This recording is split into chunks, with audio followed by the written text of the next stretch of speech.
Graças a Deus. Paz do Senhor, meus irmãos. Amém. Você está bem? Amém. Que ambiente lindo, maravilhoso. Que glória neste lugar. Como é bom a gente chegar aqui, na hora que eu fui estacionando o carro, parece que algo já estava fluindo, né? Deus é lindo. Deus é lindo. Dizem que quando o avivamento aconteceu na rua Azusa, 1906, que algo extraordinário acontecia quando alguém entrava na rua, pisava na rua. Antes de chegar ao local, a glória do Senhor já estava fluindo. E eu senti isso, que coisa linda, que lindo.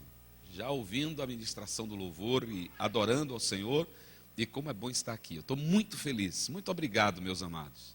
Muito obrigado, pastora Renata. Muito obrigado, pastor Manafon. Cadê? Sumiu?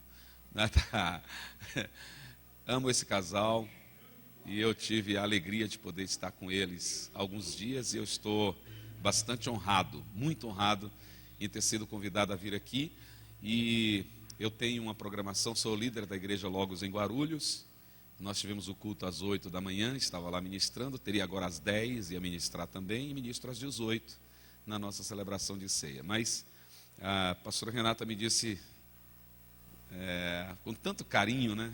Você tem como nos atender no domingo? Eu disse, olha, eu vou ver aqui, já já eu te respondo. Aí liguei para o pastor Ricardo, que faz parte da minha equipe, e disse, Ricardo, eu vou deixar o culto das 10 sob tua responsabilidade.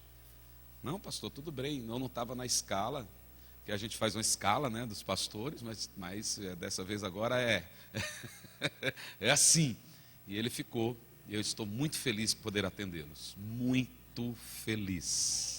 E eu vou ler um texto, depois eu falo um pouco mais, mas eu vou ler um texto que eu acho que ele é tão recorrente nesses dias, em razão do tema, né, Transformados para Transformar, que talvez seja o mesmo texto que você já ouviu incontáveis vezes, mas vamos ler de novo, tudo bem?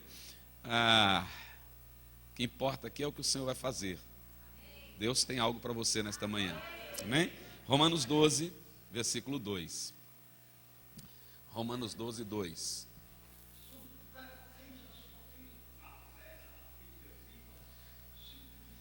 Romanos capítulo 12, versículo 2. Vamos ler. Está escrito assim. Todos encontraram? Amém?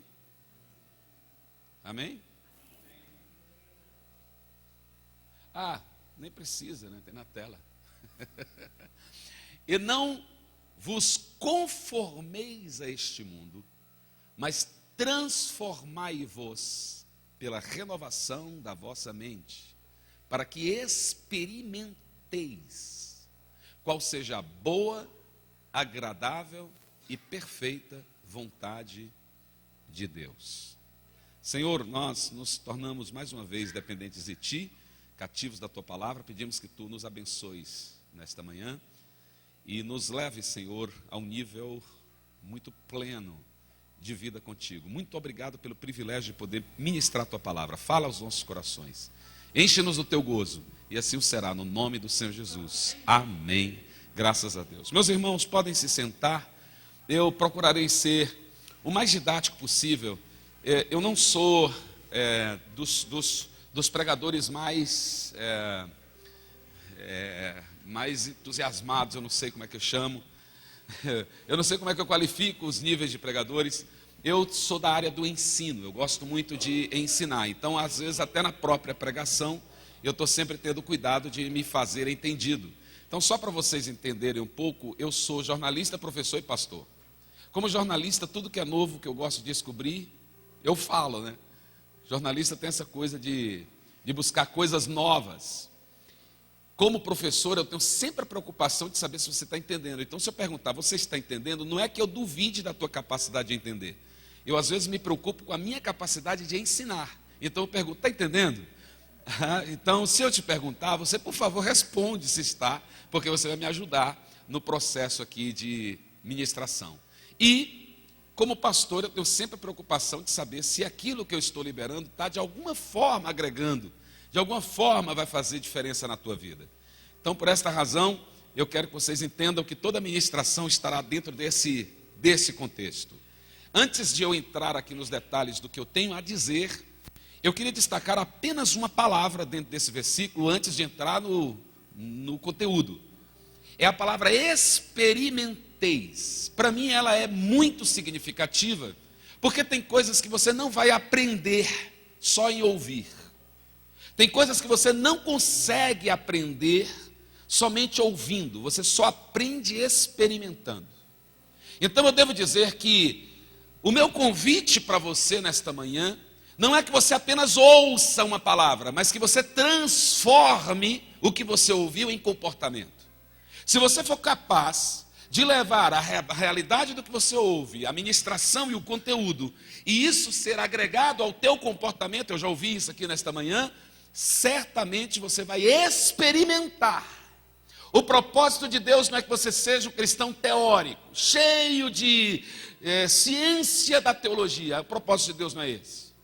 Parece-me que está claro aqui que Deus tem uma boa, agradável e perfeita. Boa, vamos dizer juntos? Boa, agradável e perfeita. Você percebe uma evolução nisso? Entre o bom e o perfeito tem uma distância, não tem, gente? Nem tudo que é bom é perfeito. Mas no caso de Deus é bom, agradável e chega à perfeição. Então o propósito de Deus para você é de uma caminhada que começa no bom, mas vai chegar no perfeito. Eu ouvi um glória, então vou falar de novo. Te dar a chance para você que não deu um glória. O propósito de Deus é que você comece no bom, mas vai chegar no perfeito. E isto, do ponto de vista prático, da tua vida, da tua relação, do teu envolvimento com Deus, da experiência com Deus. Muito mais além do que você pede, do que você pensa, ou apenas no nível da superficialidade religiosa. Infelizmente, nós temos vivemos uma geração que não está muito acostumada à vivência da espiritualidade. Está muito acostumada a ouvir sobre espiritualidade e, aliás, confundir espiritualidade com religiosidade. O propósito de Deus não é que você seja religioso, é que você seja um cristão de verdade. E que você viva essa realidade experimentando. Deus quer que você experimente. Alguém diz amém aí? Amém. Então vamos lá.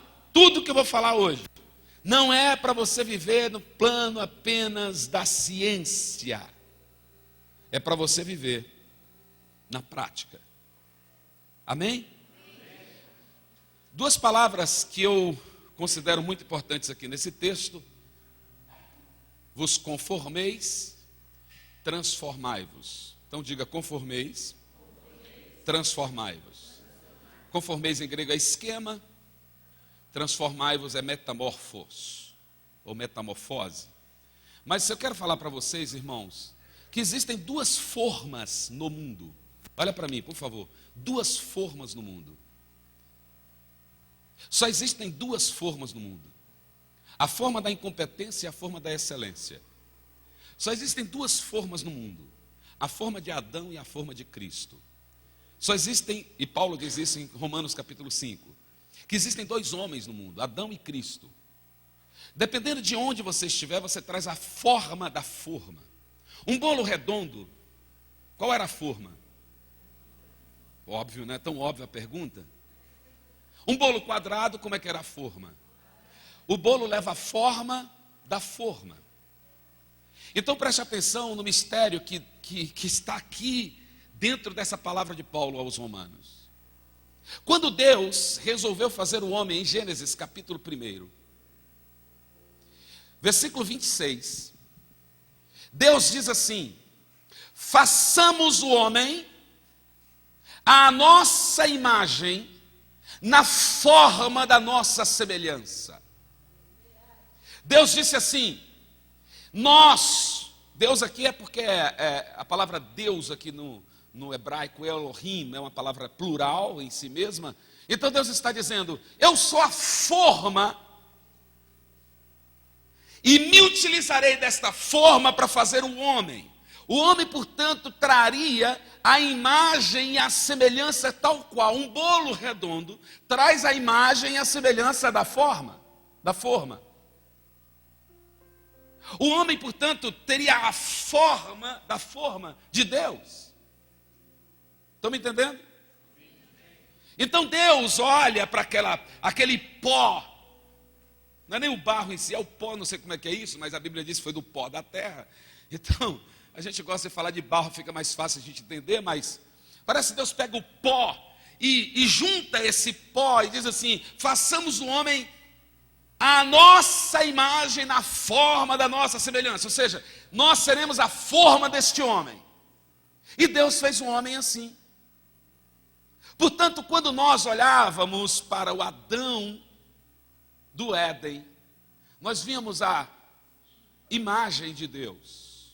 Por que a imagem de Deus? Porque o bolo redondo traz a forma da forma redonda. Então o homem traria a forma de Deus. Mas preste atenção no que vou te dizer. Lamentavelmente, houve um problema dentro desse paraíso. E o homem recebeu em si um veneno, algo que foi injetado nesse homem que deformou o homem. Estão me entendendo?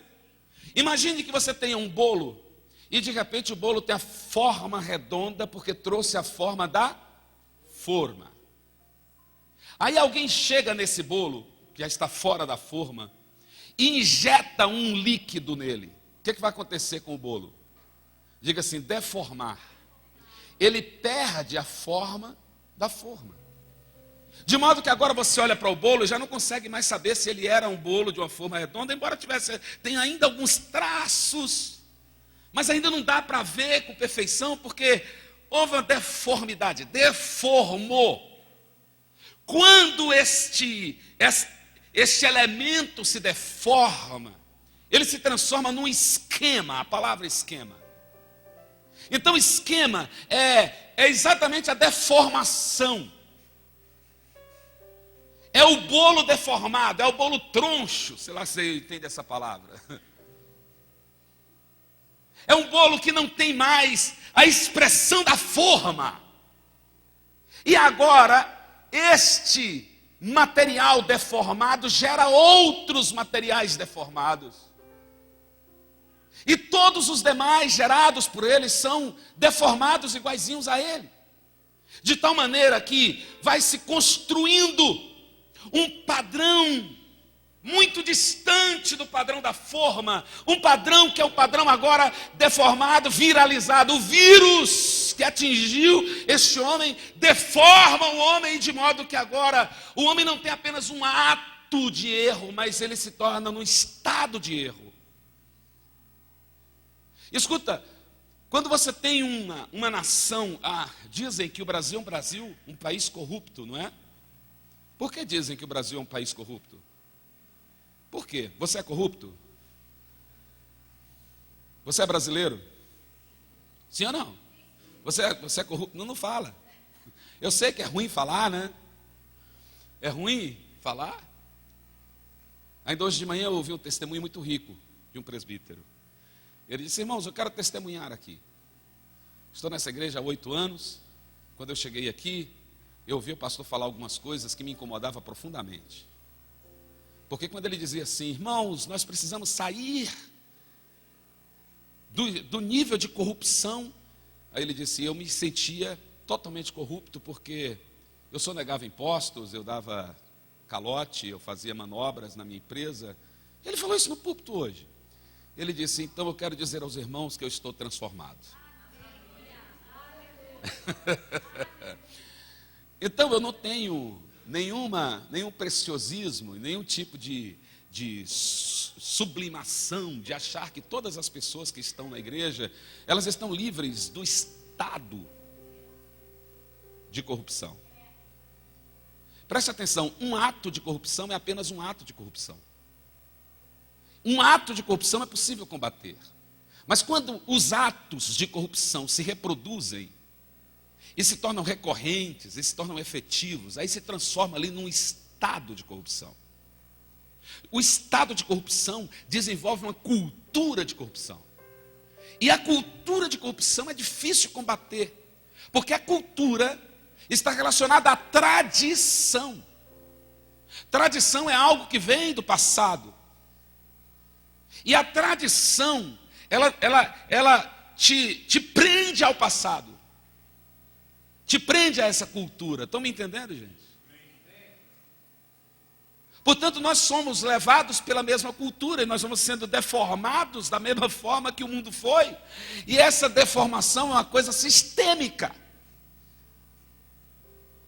Esse esquema é sistêmico. E por essa razão, a forma adâmica, quando eu digo adâmica, estou falando de quem? Por favor. Estou falando de Adão. Então a forma adâmica, que já não é mais a forma de Deus, mas a forma adâmica, porque houve uma intervenção maligna, e essa intervenção maligna deforma o homem, e causa então um estado corrupto, um estado de erro, um estado destruído, um estado de sucessivos erros, e nós nascemos dessa forma, irmãos. Nós nascemos dessa raiz, é aqui que mora o grande problema e o grande desafio da igreja. É que nós somos gerados numa forma que foi deformada. Dá para me entender? E aí todos nós pensamos que temos o que não temos, pensamos que somos o que não somos, pensamos que fazemos o que não fazemos, e achamos que estamos bem. Mas eu vou dizer uma coisa a vocês, nós estamos tão abaixo do que é bom, nós estamos tão longe do que é bom, que até para fazer o que é bom a gente se esforça, sim ou não? Você não se esforça para fazer o que é bom, gente? Você se esforça para fazer o que é correto, meu irmão. Porque, eu até dizer que entre o bom e o correto, há uma tensão, né? Porque nem tudo que é bom é correto, nem tudo que é correto é bom. Então é bom nesse sentido aqui, no sentido do correto. A gente se esforça, e se esforça muito para a gente fazer o que é bom, porque nós estamos num plano do imperfeito. Estão me entendendo? Então vamos lá, eu vou tentar ilustrar aqui nesse espaço. Posso descer? Eu vou tentar ilustrar aqui nesse espaço, porque eu não quero tomar muito tempo também. Eu acho que meu tempo já foi, né? Digamos que esta zona aqui é a zona da imperfeição. Diga imperfeição. O meio aqui é o bom. Diga. Aqui é a zona da perfeição. Ok? Você sabe onde Deus transita? Bom, agradável e perfeito. Tudo bem? Onde é que Deus transita? Quem está dizendo isso sou eu? Quem foi que disse isso? Foi Paulo. Paulo está escrevendo para o povo lá de Romano, dizendo assim: irmãos, é o seguinte, vocês vão experimentar, meu Deus. Ele está dizendo, olha, o propósito de Deus é que você experimente, você viva em uma zona, numa dimensão que vai do bom, agradável e perfeito. No entanto, nós estamos nessa outra zona. A gente se esforça para fazer o bom, e se esforça, e se esforça, e se esforça, e se esforça. E quando chega no bom, a gente cai de novo. Eu estou mentindo? A gente vive nessa dimensão. Ai meu Deus, ai eu quero fazer, ai eu tento fazer, o bem que quero fazer não faço, o mal que não quero faço. Parece que tem algo que me puxa, o pecado, o vírus, aquele líquido que deformou a minha qualidade, a minha capacidade. E eu fico tentando, tento, chego perto, mas não consigo. Aí você sabe o que acontece? Aí a gente se conforma. A gente sabe de uma, já entendi. Esse é o meu nível, esse é o meu espaço. É isso. Sabe o que a gente diz? Não sou perfeito. Alguém chega e diz assim: mas meu irmão, você fez isso. Eu não sou santo. Mas meu irmão, o padrão, Deus sabe. Deixa eu contar uma coisa a vocês. Eu sou baiano, vocês já notaram pelo meu sotaque. E lá na Bahia eu tinha uma ovelha. Eu vou citar o nome porque a transformação dele foi linda. Josenil, empresário, começou a se envaidecer dos seus lucros e da sua prosperidade. E aí, no envaidecimento, ele resolveu trair a mulher e encontrou uma amante. Aí teve 2 filhos com a amante, se separou da mulher e aí ficou só com a amante. Mas além da amante, ele tinha mais outras. E ele sentiu uma fraqueza enorme nesse sentido. E aí Eu vou usar as palavras do Josenil. Os princípios de Deus lá dentro ficavam dizendo, esse padrão não é o padrão. Ele via Deus lá e ele aqui, dizendo, meu Deus, olha como eu estou. Até que um dia ele começou a se conformar nessa zona aqui. E aí ele marcava encontro com as suas amantes e fazia uma oração antes. E dizia assim, Deus, é o seguinte, o Senhor me fez assim. Eu não quero, mas o Senhor me fez assim. O Senhor sabe da minha fraqueza, então perdoa por essa, tá? E ficava aqui. Se confor. Você está pensando que eu estou falando só do Josenil, é? Você está pensando que eu estou falando só daquele irmão de lá? Somos nós, irmão. Miseráveis homens que somos. Como nós nos conformamos com esse nível de incompetência. Como a gente vive aqui entre o imperfeito e o bom, na tensão e na luta, dizendo eu quero fazer, mas não consigo. Como nós somos terríveis. A gente olha para nós mesmos e diz, meu Deus, eu me esforço para ser medíocre. Porque a mediocridade é o meio, tá bem? Tudo bem? A incompetência está abaixo da mediocridade. Quer ver um exemplo? Você vai para a escola, vai fazer faculdade, a média é 7, tudo bem? 7 tá bom? Quem faz faculdade aí? 7 tá bom? Lá é 7 ou 7,5? A média é 7. É só o que a gente faz. A gente se esforça para chegar no 7. Cheguei no 7. 7 é o mínimo necessário. Diga aí, mínimo necessário. Fala de novo, mínimo necessário. Então tudo que é mínimo necessário é medíocre.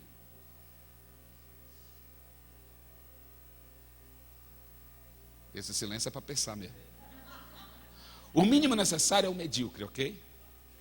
Mas a gente está tão abaixo do medíocre que a gente se esforça para ser o mínimo necessário. Só que o professor dá conteúdo para 7 ou para 10? Quem é professor aqui? Tem professor? Eu sou professor. O professor não dá conteúdo para 7, gente. O professor dá conteúdo para quanto? Para? Mas a gente é que começa a se esforçar pelo 7, o mínimo necessário. Se eu chegar ali, tá bom. Se eu chegar ali, tá bom.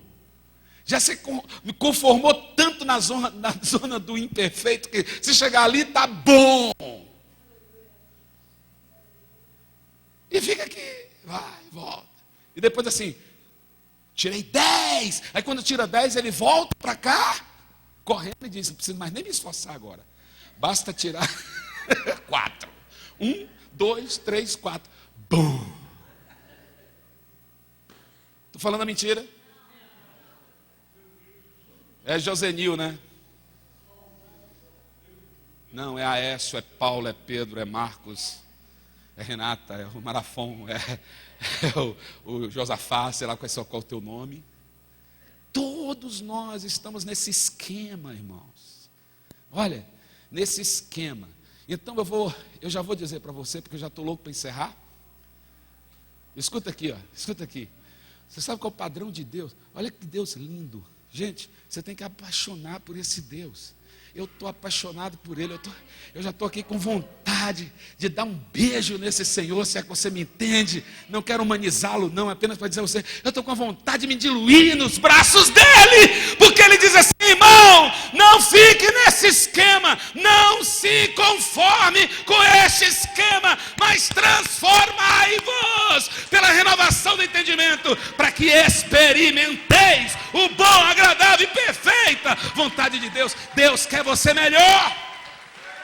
Ai, você tem que entender, o padrão de Deus para a tua vida é outro padrão. Não, vou falar de novo, porque isso me incomoda. Eu não tolero ver crente no padrão da mediocridade e da incompetência. Porque o Senhor está dizendo que Ele tem um padrão diferente para nós. O bom é o ponto de partida e não de chegada. Você tem que pensar que o que Deus tem para você já começa com bom.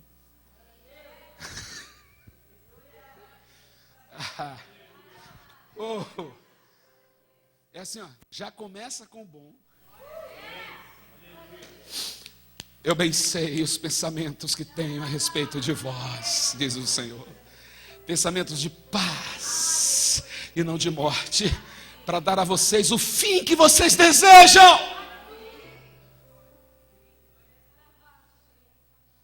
Se você desejar, meu irmão, o que é bom, agradável e perfeito, saiba que Deus já começa com o bom. Deus nunca para no bom, porque Deus é sempre excelente. Sabe o que significa excelência? Tudo que excede ao mínimo necessário. Tudo que excede ao mínimo necessário é zona da excelência. Mínimo necessário é 7. Fiz 9. Eu fui excelente. Tem gente que pensa que excelência já é perfeição. Não é. Excelência é tudo que excede ao mínimo necessário. Se você começar daqui para lá, você já começa a viver o nível de excelência. Mas excelência não é perfeição? Não, irmão. Sabe o que o apóstolo Paulo diz em Efésios 4:11? A uns ele deu para apóstolos, para profetas, pastores, evangelistas e mestres, visando ao aperfeiçoamento de quem? Dos imperfeitos, dos impuros? Não. Ao aperfeiçoamento de quem? De quem já está transitando nessa área. São os santos. O Senhor te tira, meu Deus. Efésios capítulo 2. Ele nos tirou do reino das trevas e nos transportou para uma outra zona, para que a gente transite nela. Meu irmão, se a igreja entendesse o que significa isso, nós estaríamos em outra dimensão. Você entende isso? Ei, deixa eu trazer isso para a vida prática, porque eu disse a você que não adianta teoria. Não adianta a gente ficar aqui só falando que o que é, sem dizer a você, do ponto de vista prático, como é que é isso. Você sabe que um crente, ele é apenas um atendente de supermercado. Como é que ele pode ser bom, agradável e perfeito? O atendente de supermercado normalmente trabalha pelo mínimo necessário, gente. Funcionário público faz o mínimo do mínimo necessário. Não é o caso seu. Sei que tem aqui os funcionários públicos excelentes. Mas a grande maioria de nós transita tanto nessa área aqui, que quando a gente se considera um exímio, é porque nós chegamos no bom. Não falta o trabalho, chego na hora. Olha, chego na hora.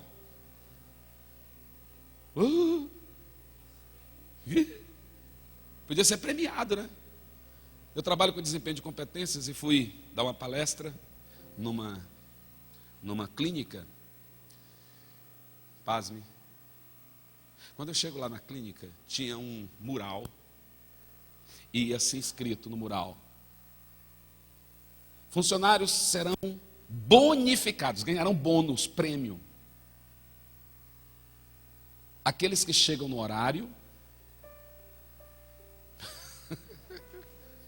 e durante 30 dias não apresentam uma falta. Eu chamei a diretora da clínica e falei: você prenunciou o teu fracasso quando resolveu premiar a mediocridade. Porque chegar no horário é o mínimo. Diga aí, fala, pode falar, eu sei que Deus está falando.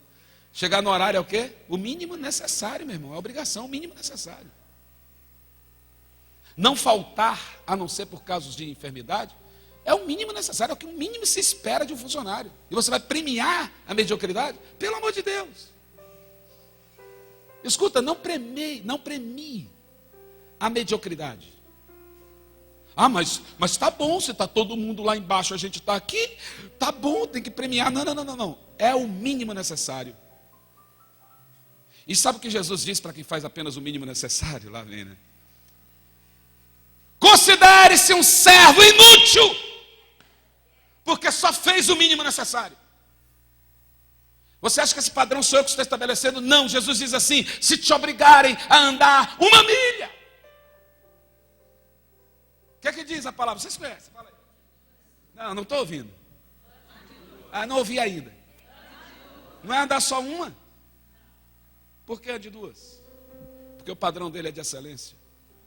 Ele diz assim: se andar só 1, você só fez o mínimo necessário. Como eu quero te levar para uma outra zona boa, agradável e perfeita, de 2. Quer mais? Quer mais? Deus é de um nível tão tremendo que ele diz assim: quando você me pedir alguma coisa, você será surpreendido, porque Deus nos responde com muito mais, abundantemente além. Por quê? Porque Deus faz além. Porque o padrão de Deus é excelente. Você está entendendo uma coisa, meu irmão? Deus não faz o mínimo nessa. Mas é porque você não sabe o que eu ganho. Eu só ganho a merreca, então eu só faço a merreca. Quem só faz, alguém disse assim: quem só trabalha pelo que ganha, não deveria ganhar pelo que faz. Henry Ford, quem faz administração que sabe que eu estou falando do Fordismo, Henry Ford dizia assim: tem 2 tipos de funcionário que eu não quero na minha empresa. 2 tipos. O que só faz o que lhe manda e o que não faz o que lhe manda. 2 tipos. O que só faz o que lhe manda, medíocre. O que não faz o que lhe manda, incompetente. Está duro, não? A gente queria mais unção, né? Já, calma. Calma. Então eu estou mostrando a você um padrão que eu tenho certeza que você vai se distanciando mais e mais dele e diz assim: miserável homem que sou, não consigo,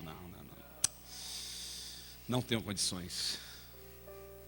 Ou você se acha capaz, ou você bate no peito para dizer: pastor, tudo comigo. Aí eu me lembrei agora, eu fui fazer um trabalho na nossa igreja com os meus obreiros, e eu fiz um seminário sobre excelência. Excelência 5.0. Sexta noite, sábado de tarde, sábado à noite. Aí eu abri as vagas para inscrição, cobrei pela inscrição. Não vou entrar no mérito agora para você não ficar escandalizado as razões, né? Aí uma obreira da igreja mandou um recado assim para meu bem. Meu bem é minha esposa, tá, gente? Trago dela um abraço. Como nós estamos indo para Israel amanhã, com uma caravana, ela hoje está na agitação lá, arrumando as coisas, por isso não pôde vir, tá bem?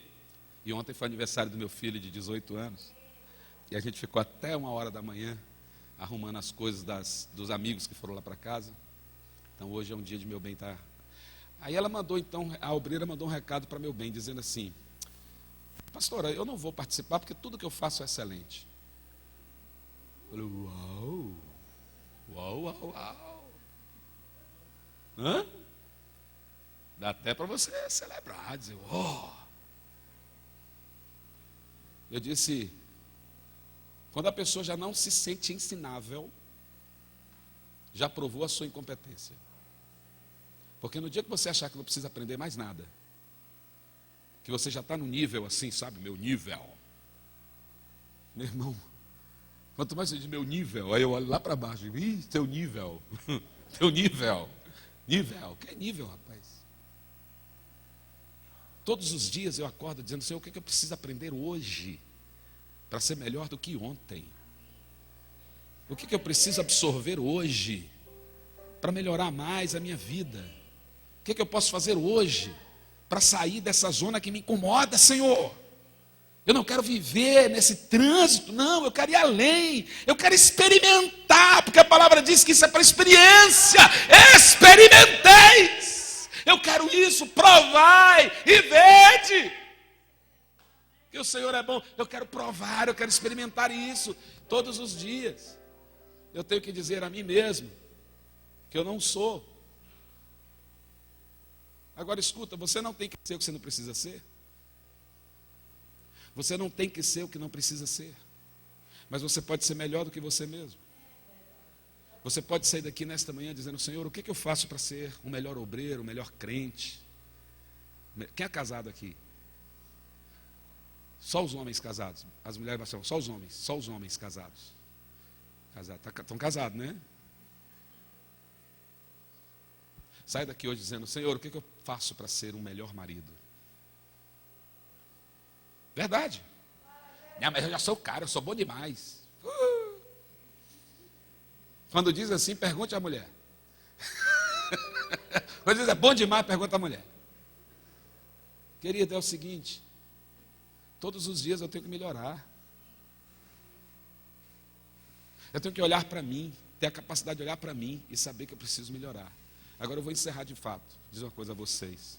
Eu sei que por mais que você se esforce, você nem no bom chega. Mestre, que farei de bom para herdar a vida? Jesus disse: rapaz, eu nem vou te falar, porque o negócio é sério. Por mais que você se esforce, nem no bom chega. Então eu vou dar uma boa notícia, porque, irmãos, o maior privilégio que você pode ter é estar aqui nesta manhã. É porque é uma igreja, uma denominação, é por isso, Vida para Milhões? Não. É porque o pastor Aécio está falando? Não. É por causa da pastora Renata, pastor Marafon? Não.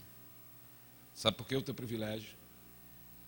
Porque aqui Deus te dá informações privilegiadas. Oh, meu Deus. Irmão, por favor, entre mim e vós esteja o Espírito Santo. Que o inimigo não encontre nenhuma brecha nessa palavra para distorcer a palavra. Agora escuta aqui. Jesus disse assim: sois bem-aventurados. Sabe o que significa bem-aventurado? Privilegiado, feliz. Porque o Senhor ocultou estas coisas aos sábios e entendidos e revelou aos seus pequeninos. Ai, ai, ai, ai, ai, ai, ai, ai, Deus tem coisa linda. Ele revela aos seus pequeninos. Agora vamos lá. Vamos lá. Quando você começa a viver esse padrão, não é por você mesmo. É pelo Espírito Santo que age em você. Todos nós temos o espírito, alma e corpo. Diga: espírito, alma e corpo. O grande problema nosso é que a gente não vive muito pelo espírito, vive mais pela alma. E o corpo é apenas a expressão da nossa alma. Sabiam disso? Quando você está triste, como é que o corpo está? A Bíblia diz: o coração alegre te deixa bonito. Ou seja, o corpo é apenas a expressão da alma, ok? Entenderam? Tudo bem? Só que nós somos tão almáticos que a gente só quer a alma. A gente vem para a igreja atrás de quê? Alimentar a alma e não o espírito. Aí a gente gosta das coisas boas para a alma. A gente gosta das coisas que alimentam o nosso ego, que a gente diz: ai, me arrepiei. Arrepiar é a alma, tá? Ai, foi tão gostoso esse curso, foi bom demais.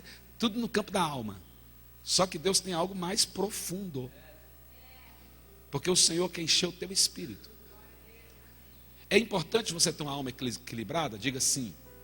Vou falar de novo, é importante ter uma alma equilibrada? Por isso que hoje os teóricos do comportamento estão trabalhando muito algo chamado inteligência emocional. Sabe por que estão trabalhando inteligência emocional? Venha para cá, venha comigo. Eu vou até a noite pregando agora. Empolguei. Vou parar. Sabe por que eu falo de inteligência emocional? Porque descobriram que só inteligência técnica não resolve as demandas do mercado. Vocês sabiam que 87% das empresas demitem? Não porque faltou naquele funcionário capacidade técnica, mas sim porque faltou capacidade emocional. As pessoas estão tendo problemas de relacionamento, problemas consigo mesmas, falta de autocontrole, pessoas estão muito afoitas, muito doentes na sua alma, e aí, por causa disso, as empresas agora estão fazendo um trabalho de inteligência emocional. Já ouviram falar nisso, né? A corporação, inteligência emocional, coaches, palestra de inteligência emocional, e é legal, bom. Parabéns aos coaches. Aí agora, por último, nos últimos 20 anos, a ciência, eu estou falando de ciência, não estou falando nem de espiritualidade nem teologia, a ciência descobriu que só inteligência técnica e emocional ainda não fazem um homem transitar na alta performance. No máximo ele chega no bom. Ali não. Inteligência técnica e emocional, no máximo ele chega no bom. Chega no medíocre. Ali não. Aí,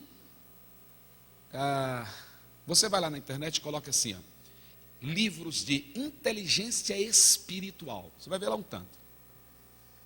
Começa com Zora Dorna, que ela começa a analisar o comportamento de alguns funcionários e diz assim, inteligência emocional no nível, capacidade técnica no nível, por que não avança? Aí diz, tem alguma coisa que falta a ele. Aí criou-se o termo QS, quociente espiritual. E começaram a buscar agora quem tivesse inteligência espiritual. Agora, pasme que eu vou dizer a você, pasme. Aí nos Estados Unidos começaram agora a contratar um funcionário, um profissional chamado CSO, Chief Spiritual Officer. Quem é o CSO? O CSO é uma espécie de um guru espiritual que está entrando nas empresas para fazer meditações quânticas, constelações empresariais e familiares, para tentar fazer a pessoa chegar no nível de inteligência espiritual. Boa tentativa, muito boa, muito bem intencionado. Aí eu olho para vocês aqui, olho para mim e repito, o Senhor ocultou essas coisas aos sábios e entendidos e revelou.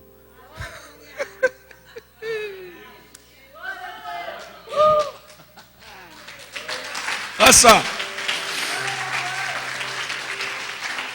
meu Senhor, quando eu digo que eu empolgo mesmo. Agora vai, escuta. Aí Deus chega para você e para mim, e diz assim, filhinho, se tu conheceras o dom de Deus,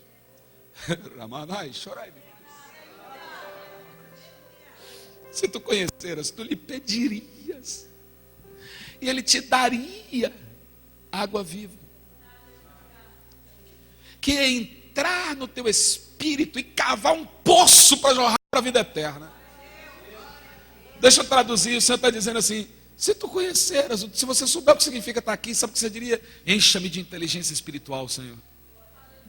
Aí o Espírito Santo entra no nosso espírito. E somente com o Espírito Santo desenvolvendo a inteligência no nosso espírito, nós saímos da zona da mediocridade e começamos a andar na zona da excelência pelo Espírito. Por isso Paulo diz, temos porém, irmãos, um tesouro no vaso de barro, para que a excelência do poder seja de Deus e não nossa. E depois ele diz, a gente precisa quebrar esse vaso para que o Espírito apareça, e todos somos atribulados para não angustiados, perseguidos para não destruídos, levando sempre no corpo o morrer de Jesus, para que a vida de Jesus se manifeste no nosso corpo. Ainda que o nosso homem exterior se corrompa, que é esse aqui, o interior se renova dia após dia.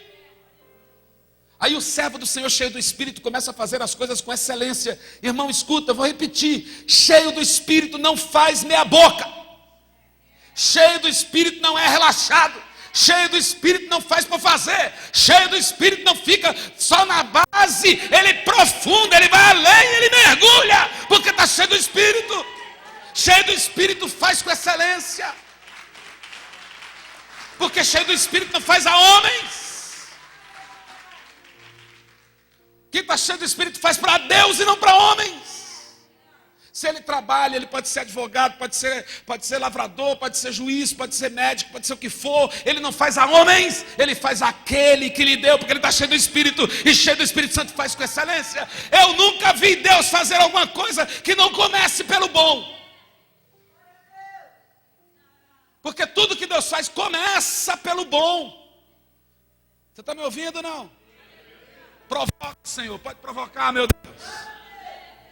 Não vá mais amanhã para o trabalho dizendo, ai, aquela miséria daquele trabalho. Não, sou servo do Senhor, vou glorificar a Deus com o que eu faço. Eu vou fazer o melhor porque eu estou cheio do Espírito. Eu fui renovado pelo Espírito Santo para poder fazer o que Deus quer que eu faça. Eu estou cheio do Espírito para fazer o melhor. Pronto.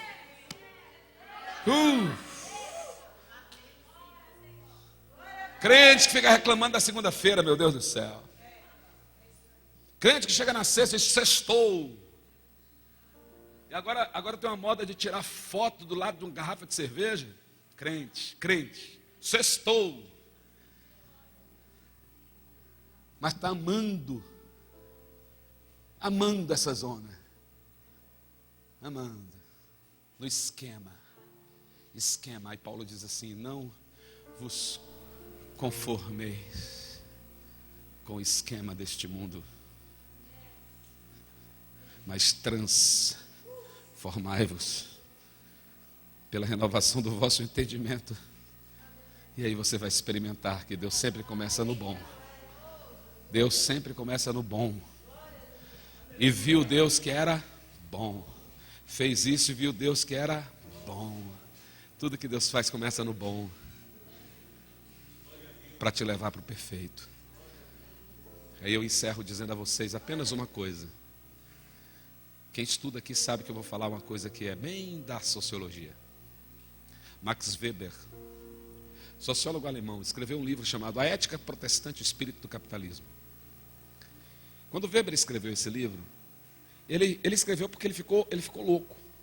Ele ficou doido com uma coisa. Ele começou a analisar a performance dos trabalhadores. Olha bem, a performance dos trabalhadores, e descobriu duas coisas. Primeiro, que a riqueza estava na mão dos protestantes. Olha bem, a riqueza estava na mão dos protestantes. E depois ele descobriu que os protestantes trabalhavam muito bem. Eu disse, muito bem. Ele disse, o que é que esses caras têm? Começou a pesquisar. Aí ele se equivocou, e aí, olha a minha ousadia, gente, a minha ousadia. Um baiano de Tapetinga dizendo que Weber se equivocou. Mas essas coisas Deus ocultou aos sábios e entendidos e revelou aos pequeninos. E ele se equivocou e disse assim, os crentes calvinistas, eles estão achando que ser rico está perto de Deus. Por isso eles agora criaram a ideia da meritocracia. E o capitalismo nasceu disso. E desenvolveu a tese, a ética protestante e o espírito do capitalismo. E eu vou refutar a tese. Estou nem aí. O pensamento meu não está condicionado ao pensamento de Weber. Eu li Calvino. Eu li André Bieler, que trata do pensamento econômico e social de Calvino. E se você não está entendendo, anota tudo que eu estou falando, anota os livros. Bieler fala sobre uma coisa impressionante de Calvino, porque quando Calvino ensinava o povo em Genebra, ele estava ensinando o povo a cumprir a sua vocação, que Lutero chama de Beruf. Escuta aqui. Sabe qual é a ideia? A ideia é a seguinte, todos nós temos um chamado, diga chamado.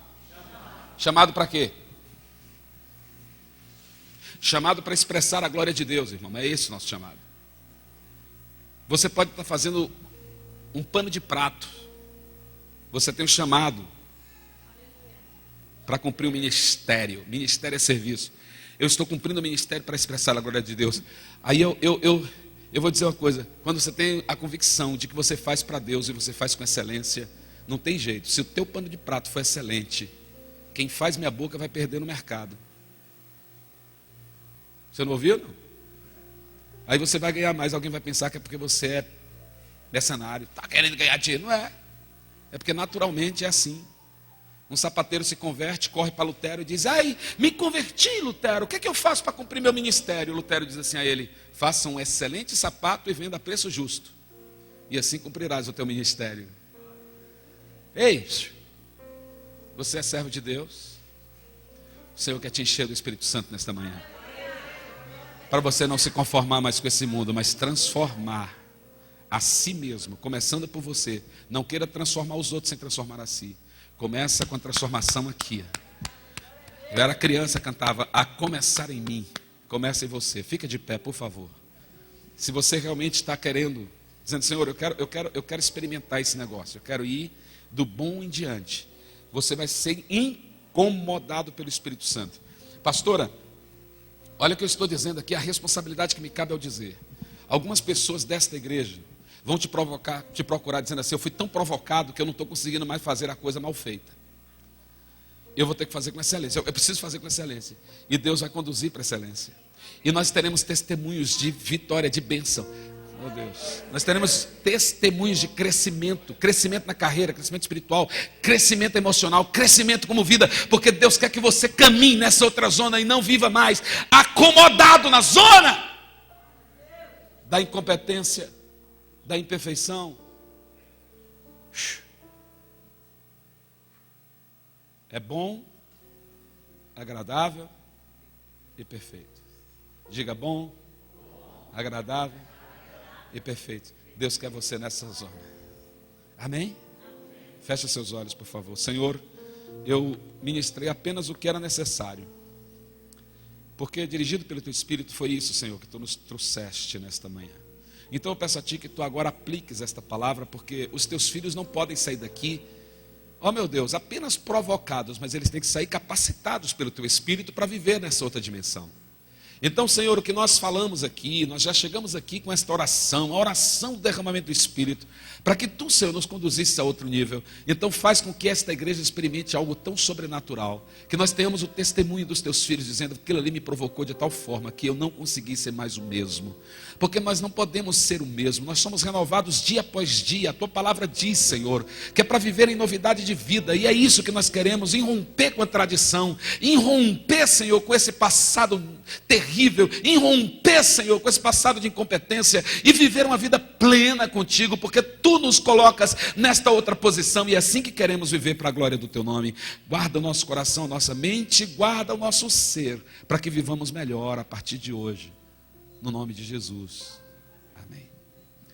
Queridos, eu quero agradecer-lhes pela atenção. Muito obrigado por ter dedicado esse tempo.